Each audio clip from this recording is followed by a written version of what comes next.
Hey folks, it's Patriot Nurse, and in today's segment I wanted to share with you a few extra things that the Prepping and Survival Diva should have. I gave it that title because I think a lot of folks, when they're looking at things, at stuff to buy or to store for prepping, they're thinking about covering your basic needs, which is good.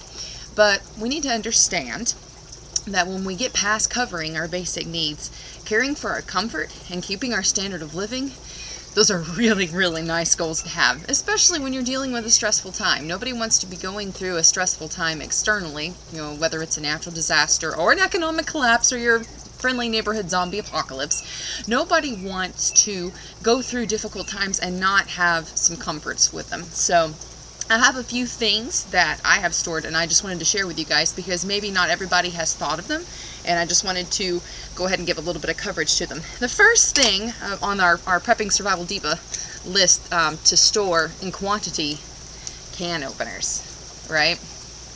I know a lot of people, especially when you're first getting started out, storing canned foods and foods that you normally eat, right? Yeah, that's a good thing. That's what we want to store. But if you are looking at an event where we do not have electricity and you don't have your standard electric can opener, you're looking at potentially going through a lot of these.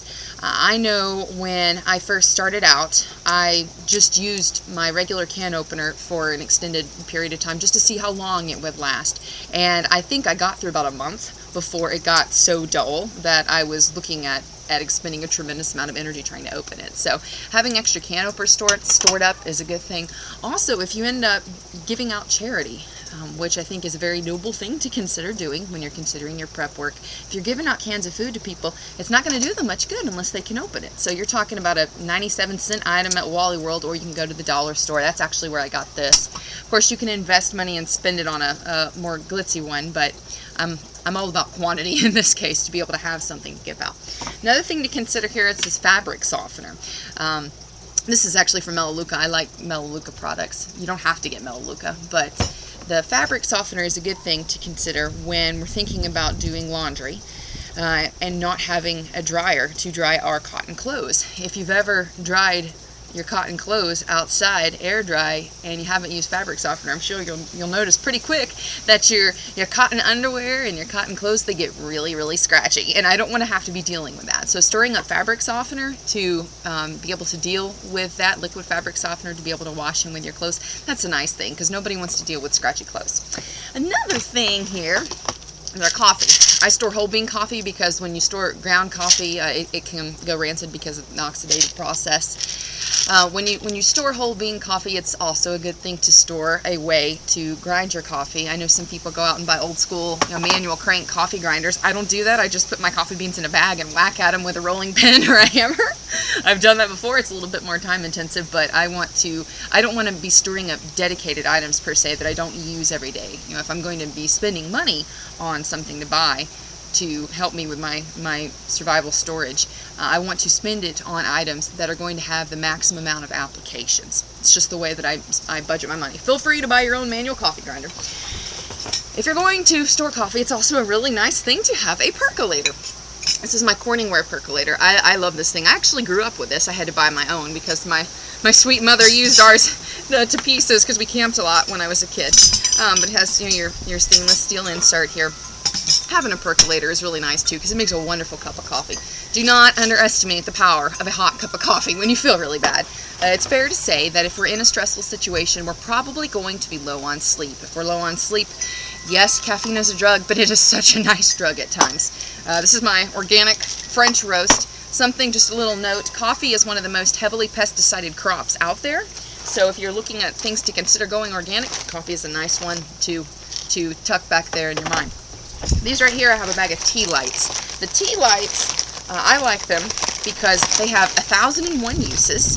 And again, if we're considering doling out charity or helping our neighbors, something like that, it's nice to be able to hand somebody a handful of these and say, there you go, this should get you through the next, I don't know, day, whatever, at night, to be able to give people small meter doses of light here. I like them because they last a certain amount of hours. I think this one's at 4 hours. Something like that. I think usually with these I get about 4 hours out of them. But I like them because they're small and they're very cheap, very cost effective, so they're easy to dole out. Another thing that I have here, after I put my tea lights back in here, salt. Sugar also is something to store here too. I have lots of sugar stored, but I don't eat a lot of it for health reasons, but salt is a very nice thing, especially sea salt. Again, we're having our survival prepping diva come out here. Who wants to have just regular salt when you can have kosher Mediterranean sea salt, or Himalayan salt, or Celtic sea salt? Great Celtic sea salt is wonderful too. Also, here's something I don't know that necessarily a lot of people have thought about. Earplugs. First off, you think, why would you want earplugs if you're in a situation where we need to stay alert? Why would we want to close out the outside world? Well, I'll tell you. If you are gathered together with a large number of people, it may be very difficult to sleep due to noise. I'm one of those people. I do not sleep well with noise. I can have earplugs in and still hear anything outside. I think it's just the way that I'm wired, and that I'm just primed to respond to whatever little twitch I hear in the wood. But having earplugs, I got this actually at which was it? Not Tractor Supply, Harbor Freight. I got this big box of earplugs at Harbor Freight. I want to say it was like $3.99 for 50 pairs. Wonderful thing. So that way, if you're rotating on sleep duty, you can plug these bad boys in and take a nap.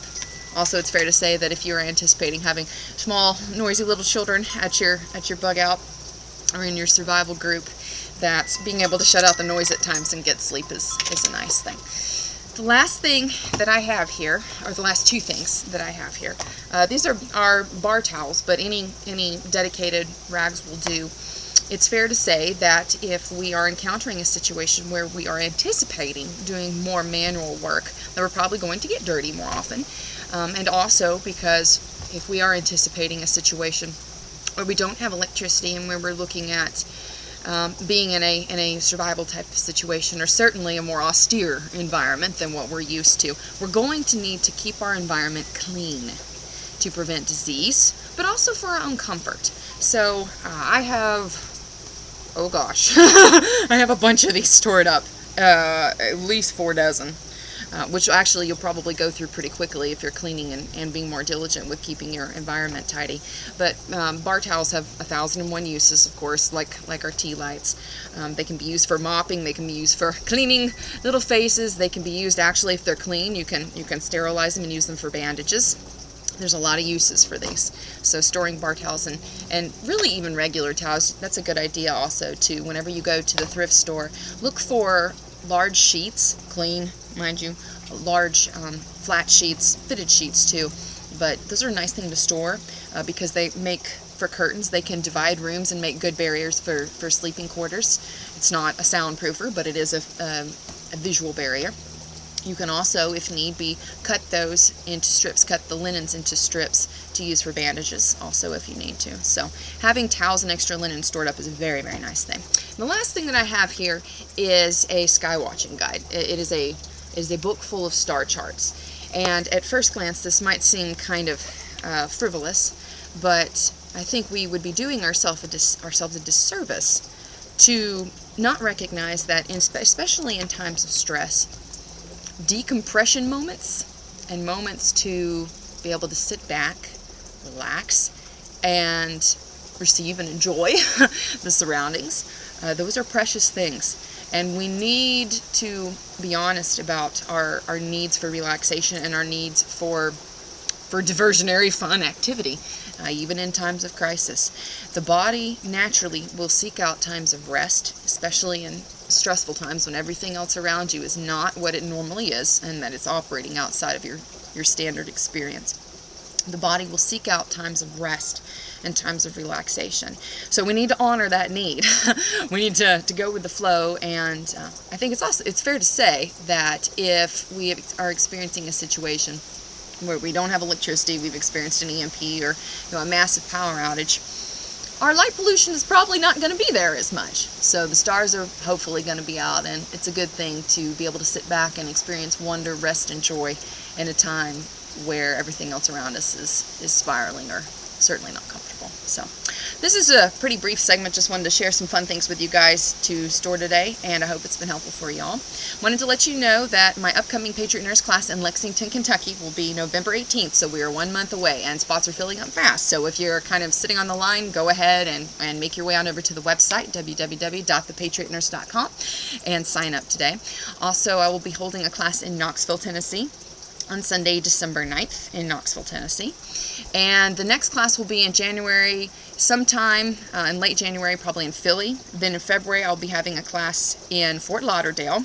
And I'm working on classes in Texas in March. So after that is April, the Yakima class. So there's a lot of things coming up. So make your way on over to the website, www.thepatriotnurse.com. Look at the classes and sign up today. So hope it's been helpful for y'all. And for now, it's Patriot Nurse signing off. And I'll see y'all later. Bye.